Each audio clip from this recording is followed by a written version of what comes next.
구약성경 이사야 43장 1절에서 7절까지 말씀을 함께 보십니다.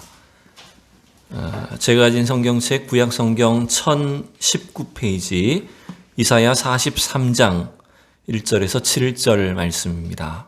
우리 한 해를 마무리하고 또 새해를 시작하는 첫 시간, 오늘 이 말씀을 함께 우리 한 목소리로 봉독하도록 하겠습니다. 야곱아, 너를 창조하신 여호와께서 지금 말씀하시느니라.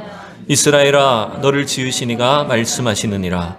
너는 두려워하지 말라. 내가 너를 구속하였고 내가 너를 지명하여 불렀나니 너는 내 것이라.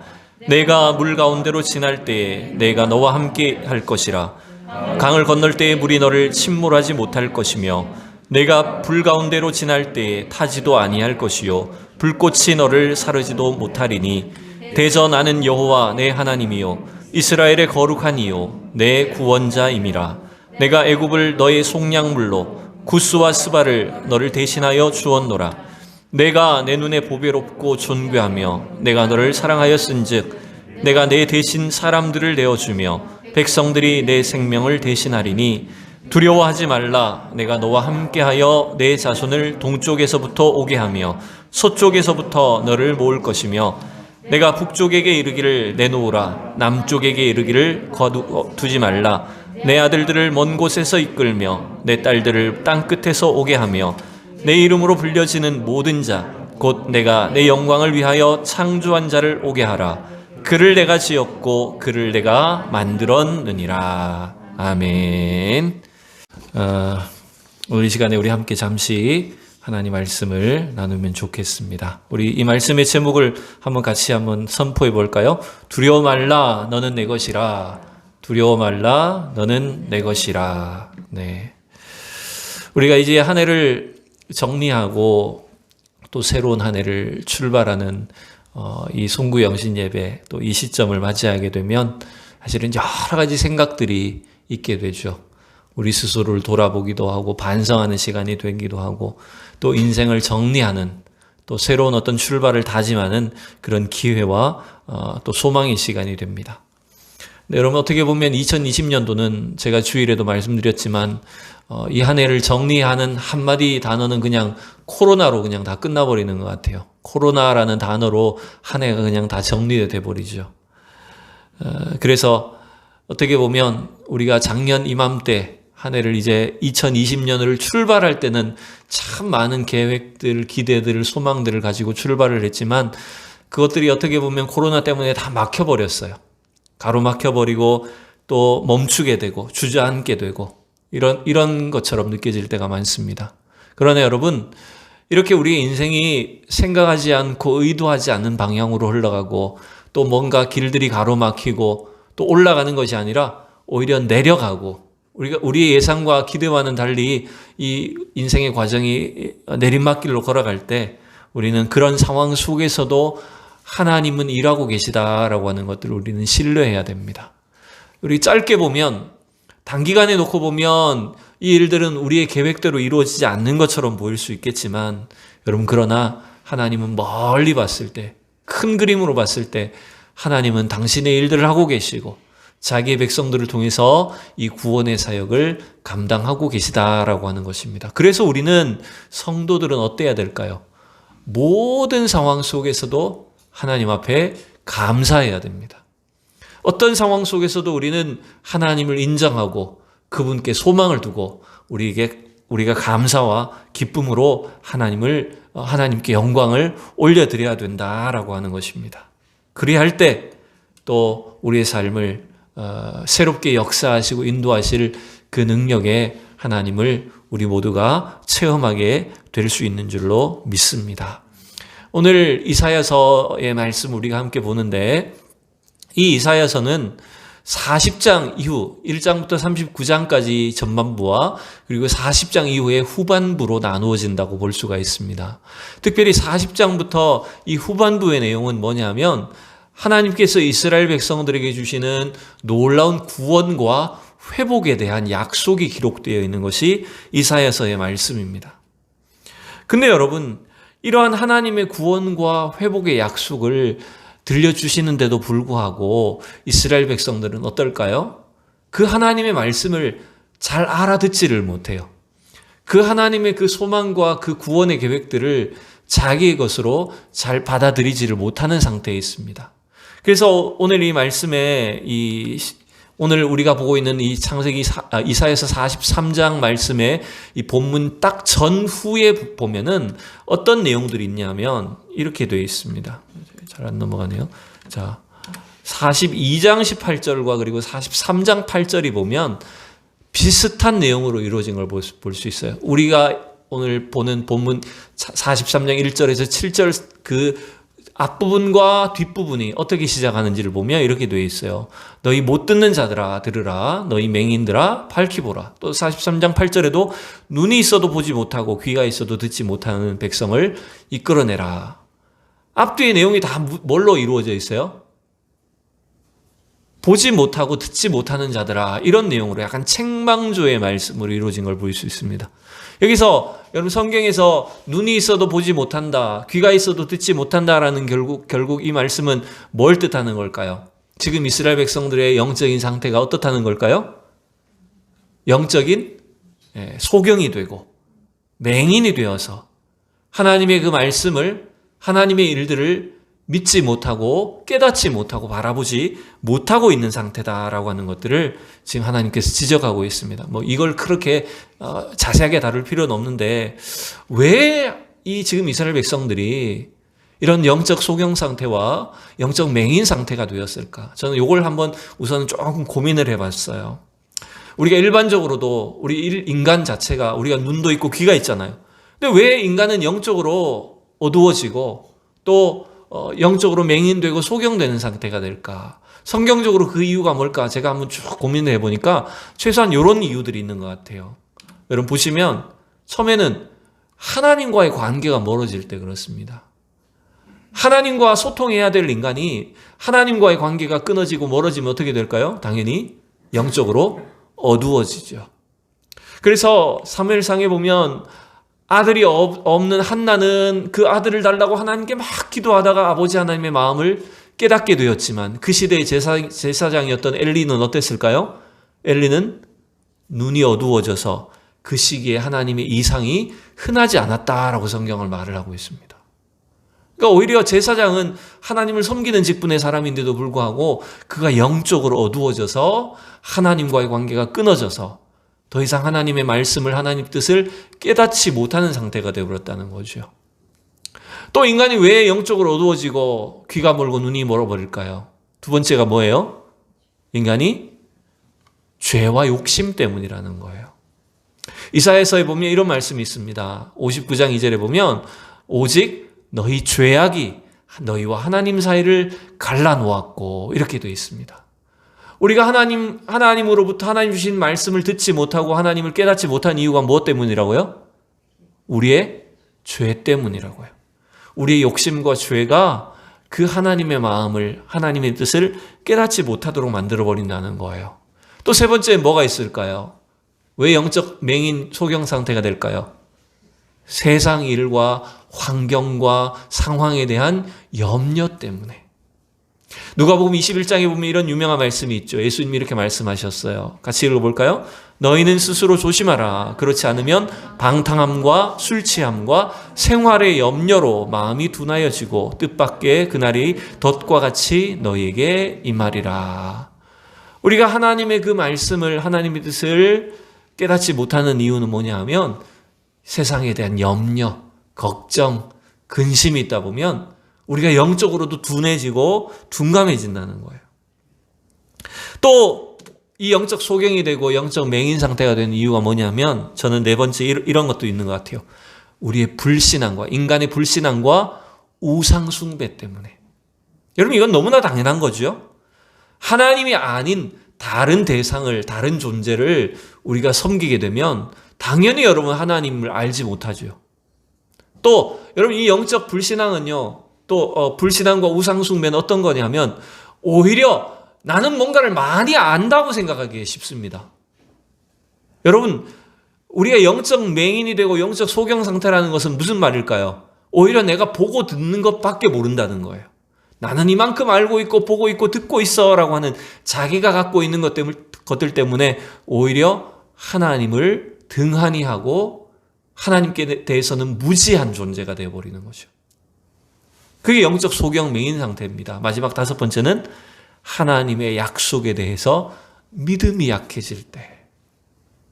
하나님께서 이스라엘 백성들에게 이와 같이 말씀하시는데, 끊임없이 이야기하시는데 이스라엘 백성들은 그 하나님의 약속에 대해서 믿음이 약해지니까 영적으로 둔해지고 하나님의 뜻을 깨닫지 못한다는 거예요.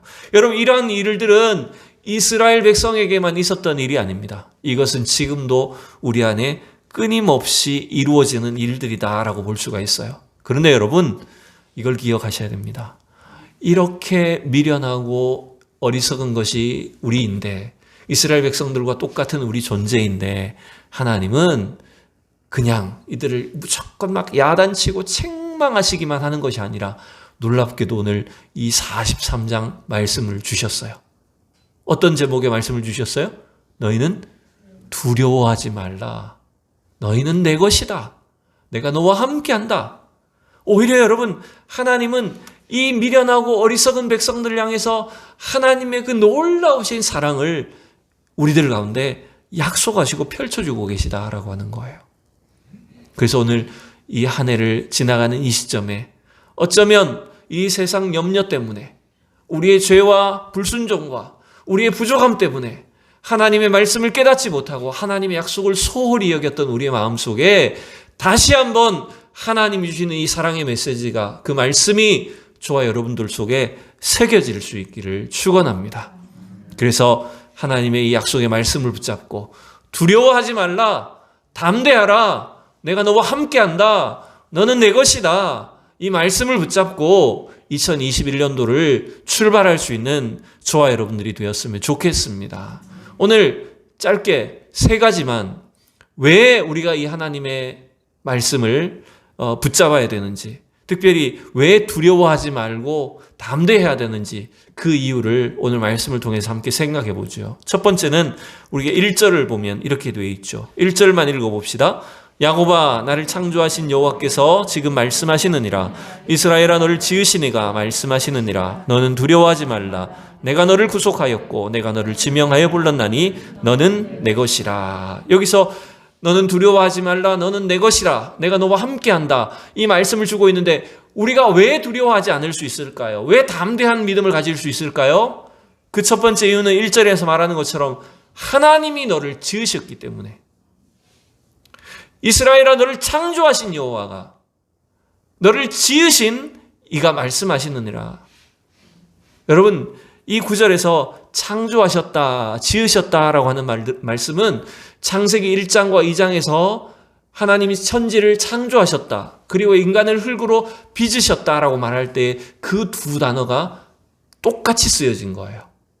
그래서 하나님은 이 세상 천지 만물 가운데 특별히 우리 인간 존재를 특별한 방식으로, 하나님의 특별한 존재로 지으셨다라고 하는 걸 말합니다. 그러나 여러분, 이게 아담 하와에게만 해당되는 건가요? 이스라엘 백성들에게만 해당되는 것일까요? 하나님이 창조하신 여호와라고 말씀하셨을 때 아담만 혹은 이스라엘만 창조하셨던 말씀인가요? 아니에요. 하나님께서 택하신 주의 백성들, 우리 모두를 하나님이 창조하셨고 흙으로 비우셨고 빚으셨고 지으셨다는 말이에요. 그래서 여러분, 이 말은 하나님의 놀라운 목적과 계획이 우리 성도들 안에 있다라고 하는 약속입니다. 그냥 아무 의미 없이 지어놓은 게 아니에요. 하나님이 찰흙 반지 가듯이 그냥 미술 시간에 만들기 하듯이 우리 인간을 빚으셨고 만드셔서 내버려 두신 것이 아니라 하나님의 놀라운 계획과 약속을 따라서 우리 인간을 창조하셨고 지으셨단 말입니다. 그렇기 때문에 우리는 그 놀라운 하나님의 섭리와 계획이 우리 안에 있다는 것을 깨닫기 때문에 이 세상 가운데서 두려워하지 않고 담대한 믿음으로 나아갈 수가 있다라고 하는 거예요. 여러분, 사탄은 끊임없이 우리에게 뭐라고 공격을 할까요? 너는 쓸모없는 인간이야. 네 인생은 실패야. 너는 헛것이야. 자꾸 이런 말로 우리를 속입니다. 공격합니다. 한 해를 살다 보면 이런 시험이 들 때가 무척 많죠.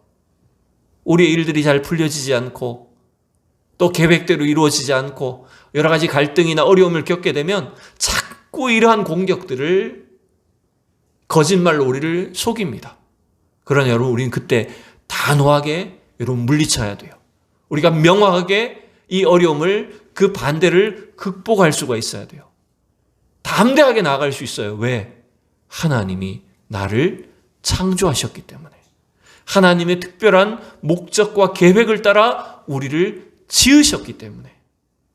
더군다나 여기서도 뭐라고 말합니까? 1절 제일 마지막에 보면 내가 너를 지명하여 불렀나니 너는 내 것이라, 이렇게 말씀하셨어요. 여러분, 하나님이 지명하셨다라고 하는 말은 우리에게 하나님이 이름을 주셨다는 말이죠. 여러분, 부모가 자녀를 낳았을 때 이 자녀를 부르기 위해서 그 이름을 얼마나 고르고 골라서 이름을 짓습니까? 애 이름을 막 대충 짓는 사람 있습니까? 예? 신경 안 쓰고 막 부르기 편한 대로 아무렇게나 이름을 짓는 경우가 있나요? 이 아이의 생애 속에 엄청난 어떤 축복을 담아서, 미래의 어떤 축복을 담아서 아이의 이름을 짓고 그 아이의 생애를 사랑하는 것처럼 하나님이 우리를 지명하여서 하나님의 성도로 주의 자녀로 우리를 부르셨다는 것은 엄청난 하나님의 사랑이 우리에게 있다라고 하는 걸 알 수가 있습니다. 그래서 우리는 너는 내 것이다. 하나님의 그 따뜻한 사랑과 뜨거운 사랑이 우리 안에 있다는 거예요. 여러분, 결코 이 사랑은 취소되거나 무효가 될 수가 없습니다. 여러분, 한번 하나님의 자녀가 된 우리 주의 백성들은 그 하나님의 소유됨이 취소될 수가 없다는 거예요. 일시적인 것이 아니라는 거예요. 영원토록 우리는 하나님의 소유가 된 주의 백성들인 줄로 믿습니다. 여러분, 그렇기 때문에 이 다가오는 2021년도도 여러분 담대한 믿음으로 나아갈 수 있기를 진심으로 축원합니다. 두 번째, 우리가 왜 담대하게 두려워하지 아니하고 우리 앞에 놓여져 있는 이 인생을 살아나갈 수가 있을까요? 두 번째는 오늘 1절에 보면 이런 내용이 있죠. 내가 너를 구속하였고, 이렇게 내용이 이어집니다. 이 구속에 대한 내용, 약속. 하나님이 우리를 구속하셨기 때문에 우리는 담대할 수가 있습니다. 이 구속이 어떻게 이어질까요? 이제 2절, 3절에 이어집니다. 2절, 3절 읽어볼까요? 내가 물 가운데로 지날 때에 내가 너와 함께 할 것이라. 강을 건널 때에 물이 너를 침몰하지 못할 것이며 내가 불 가운데로 지날 때에 타지도 아니할 것이요 불꽃이 너를 사르지도 못하리니 대저 나는 여호와 내 하나님이요 이스라엘의 거룩한 이요 내 구원자임이라. 내가 너를 애굽을 너의 속량물로 구스와 스바를 너를 대신하여 주었노라. 하나님이 구속하셨다라고 하는 말인데, 여러분, 이 구속은 감옥 가는 거 아니죠?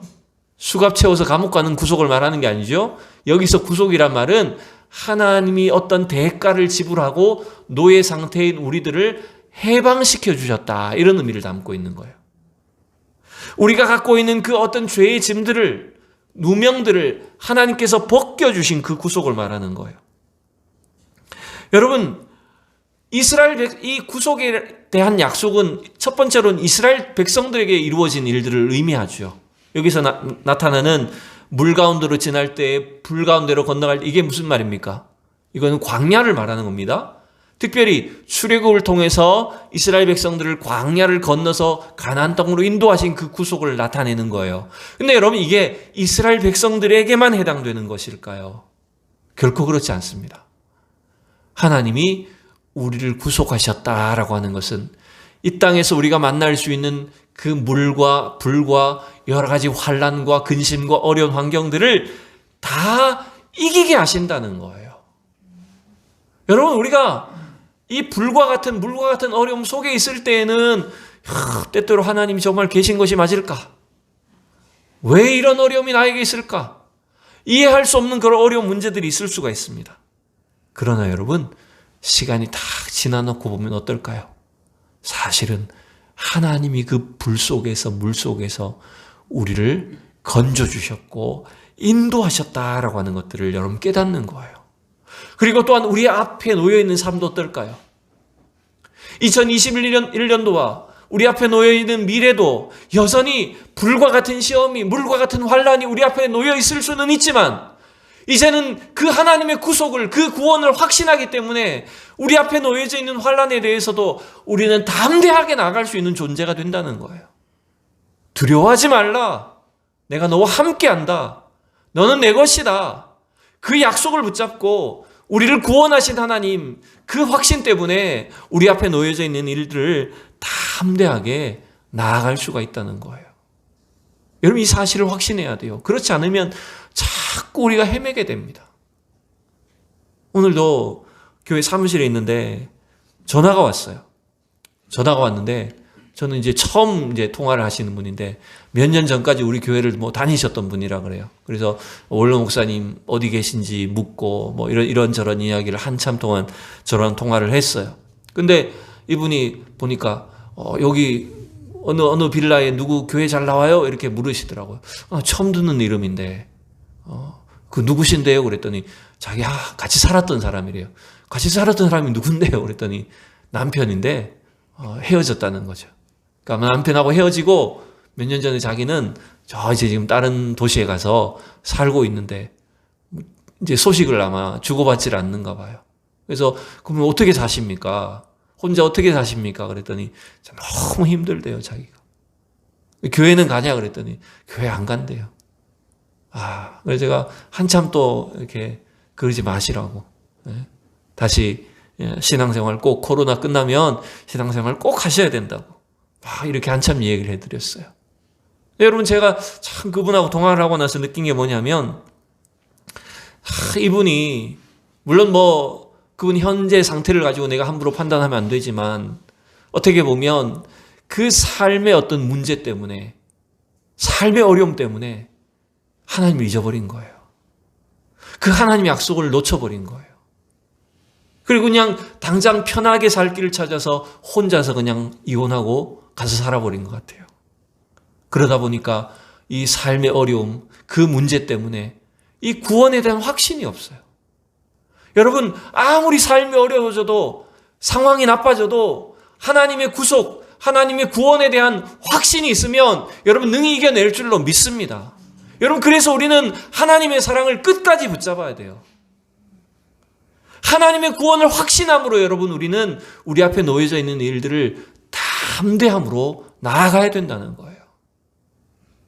여러분, 그게 오늘 이 두려워하지 말라, 너는 내 것이라 라고 말씀하시는 하나님의 명령입니다. 마지막 세 번째, 우리가 이 세상 속에 우리 앞에 놓여져 있는 앞길을 담대함으로 두려워하지 말고 나아갈 수 있는 길이 뭘까요? 그 이유가 뭘까요? 그것은 저는 이렇게 생각합니다. 하나님이 우리를 위해서 새 일을 행하시고 하나님의 놀라운 계획들을 갖고 계시기 때문에, 우리를 향한 계획들을, 회복과 축복을 계획하고 계시기 때문이라는 거죠. 5절과 7절을, 5절부터 7절을 한번 읽어봅니다. 마지막으로 3절을 읽어봅시다. 시작.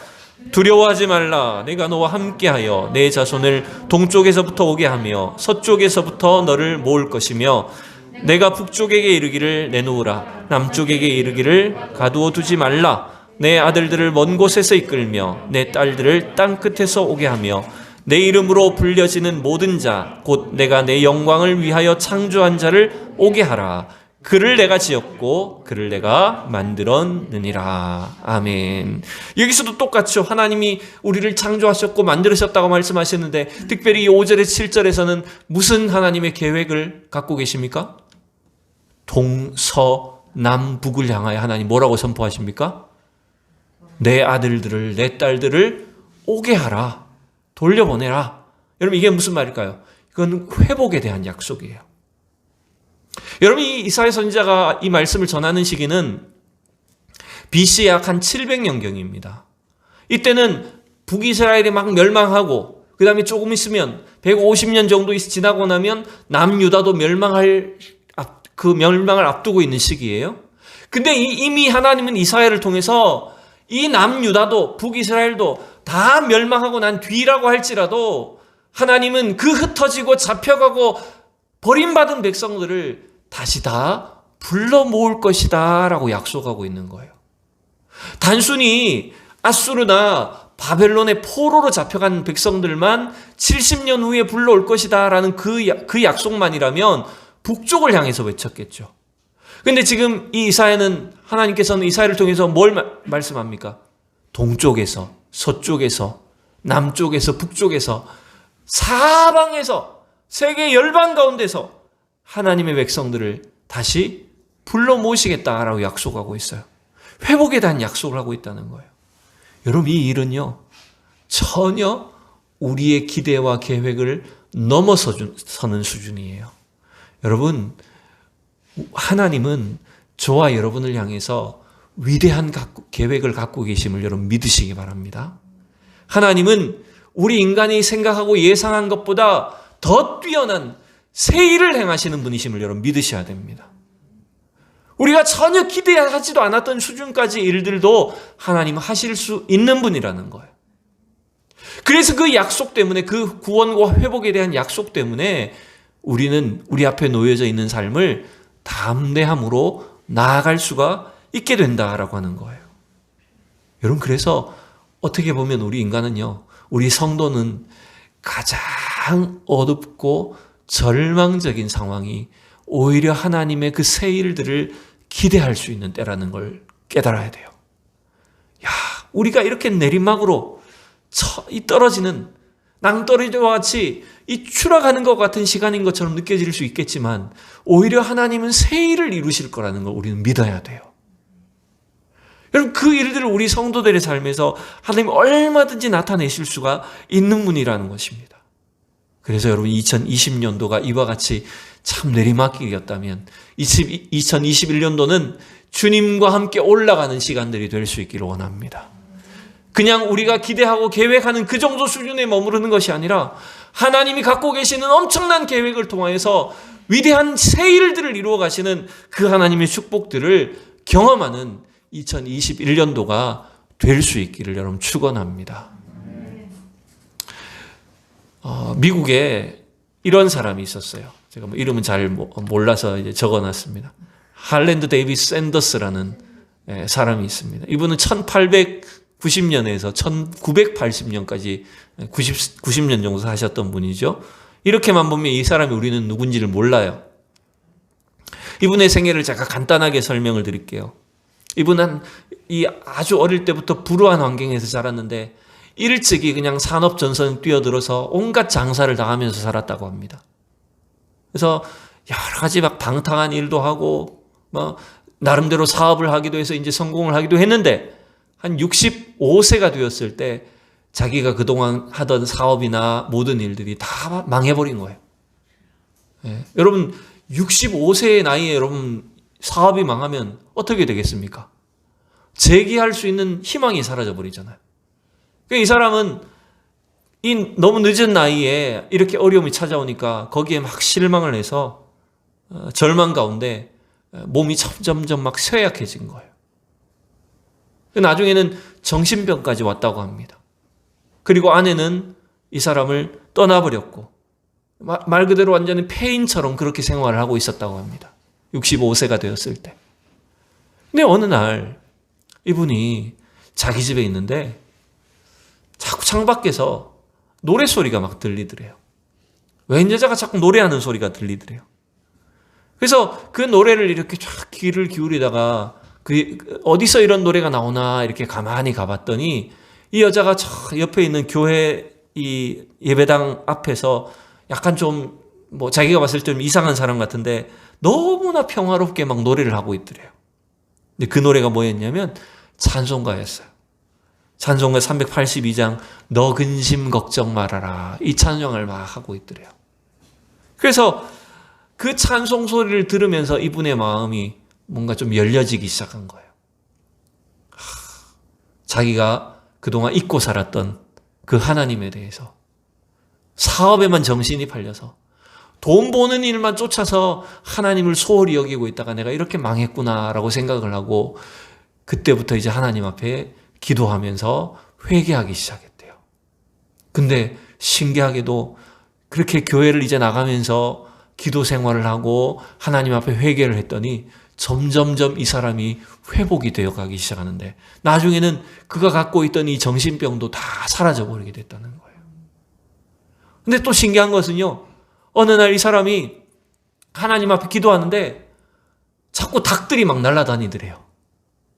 닭들이 이렇게 날아다녀서 도대체 하나님 이게 무슨 뜻입니까? 왜 자꾸 닭들이 이렇게 날아다닙니까? 라고 해서 기도하는 가운데 하나님 뭘 깨닫게 하셨냐면 너는 이걸 튀겨서 팔아라 이렇게 하시더래요. 이 닭 튀김을 팔아라 이런 어떤 응답을 주시더래요. 원래 이 사람이 여러 가지 장사를 해봤기 때문에 나름대로 노하우 기술이 있었던가 봐요. 그래서 기도를 하면서 이 닭을 어떻게 튀겨야 맛있게 될까? 어떻게 튀김옷을 만들어야 될까? 이걸 막 하나하나 연구를 하면서 기도하면서 이 닭튀김 장사를 이제 시작을 했어요. 여러분 그 장사를 해서 만든 이 식당이 여러분 뭔지 아십니까? 바로 켄터키 프라이드 치킨 KFC예요. 이분이 그래서 나중에 이 KFC 앞에 가면 저 할아버지가 있잖아요. 바로 저분이 이 샌더스 저 사람이에요. 본인이에요. 그래서 이분이 그전에는 장사에서 돈 버는 일만 쫓아다니다가 자기가 인생이 실패하고 하나님을 잊어버렸는데 이후에는 이제는 아무리 내가 부자가 되고 성공을 해도 내가 하나님을 절대로 잊지 않겠습니다. 그래서 그 나머지 생에는 이제 하나님의 복음을 막 증거하는 일, 살아계신 하나님을 간증하는 일을 하면서 남은 여생을 살았다고 합니다. 여러분, 우리가 인간적으로 생각해 보면 65세가 되어서 사업이 실패하고 절망하면 여러분 어떻게 거기서 일어설 수 있을까요? 근데 여러분 이걸 기억하십시오. 하나님은 우리를 통해서도 새 일을 행하실 수 있는 분이라는 사실을 믿어야 됩니다. 그래서 우리는 어떤 절망 속에서도 어려움 속에서도 오늘 이 말씀과 같이 두려워하지 말라. 담대하라. 너는 내 것이다. 내가 너와 함께한다. 너를 통해서 위대한 일들을 이룰 것이다. 그 하나님의 약속을 신뢰하셔야 됩니다. 그 약속을 믿고 2021년도를 여러분 달려나갈 수 있는 우리 모두가 될 수 있기를 진심으로 축복합니다. 함께 기도하겠습니다. 살아계신 하나님 은혜를 감사합니다. 주님의 크신 사랑과 그 은혜를 따라서 이렇게 2020년도를 마무리하고 새해를 출발합니다. 하나님이 오늘 말씀과 같이 하나님 두려워하지 아니하고 담대한 믿음으로 우리가 주님의 소유된 것, 하나님 우리의 창조주가 되시며 우리의 생애를 인도하신다는 것을 믿고 확신하며 담대한 2021년도를 향해 출발할 수 있는 우리 모두가 되게 하여 주시옵소서.